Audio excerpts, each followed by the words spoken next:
फैसला भीष्म साहनी द्वारा लिखी गई एक सशक्त कहानी है जो ईमानदारी और समाज के वास्तविक चरित्र पर गहराई से प्रकाश डालती है। इस कहानी में एक जज शुक्ला जी के आदर्शवादी दृष्टिकोण और उनके जीवन में आने वाली उलझनों का चित्रण किया गया है। कहानी की शुरुआत में हीरालाल और लेखक एक साथ शहर की गलियों से बाहर खेतों की ओर बढ़ते हैं। इस दौरान हीरालाल शुक्ला जी से मिलते हैं, जिनकी ईमानदारी और नेकनामी की चर्चा वह बड़े उत्साह से करते हैं। शुक्ला जी एक साधारण व्यक्तित्व के साथ सरकारी नौकरी में एक ईमानदार अधिकारी के रूप में कार्यरत हैं।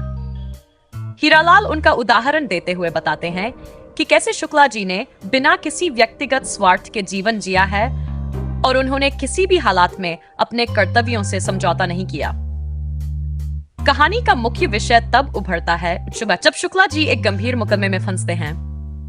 वह एक जज है और उनके सामने एक मामूली मारपीट का केस आता है जिसमें जिलेदार और उसके बेटे को फंसाया जाता है।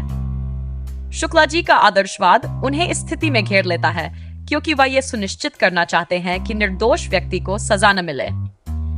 वह हर पहलू की जांच करते हैं, तहसीलदार और अन्य स्थानीय लोगों से गहरी छानबीन करते हैं। आखिरकार वह इस निष्कर्ष पर पहुंचते हैं कि जिलेदार बेगुनाह है और उसे सजा नहीं दी जा सकती। हालांकि न्याय की यह प्रक्रिया शुक्ला जी के लिए कठिनाइयों का कारण बन जाती है। उनके फैसले से थानेदार और अन्य लोग नाराज हो जाते हैं।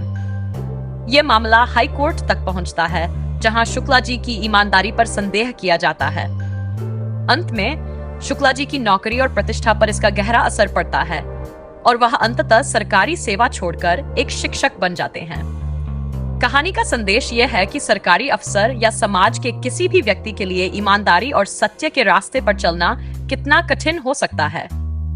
समाज की दबावों और सच्चाई की जटिलताओं के बीच आदर्शवाद अक्सर टूट जाता है, लेकिन एक ईमानदार व्यक्ति को अपनी दुनिया को समझने और उसमें जीने का तरीका बदलना पड़ता है।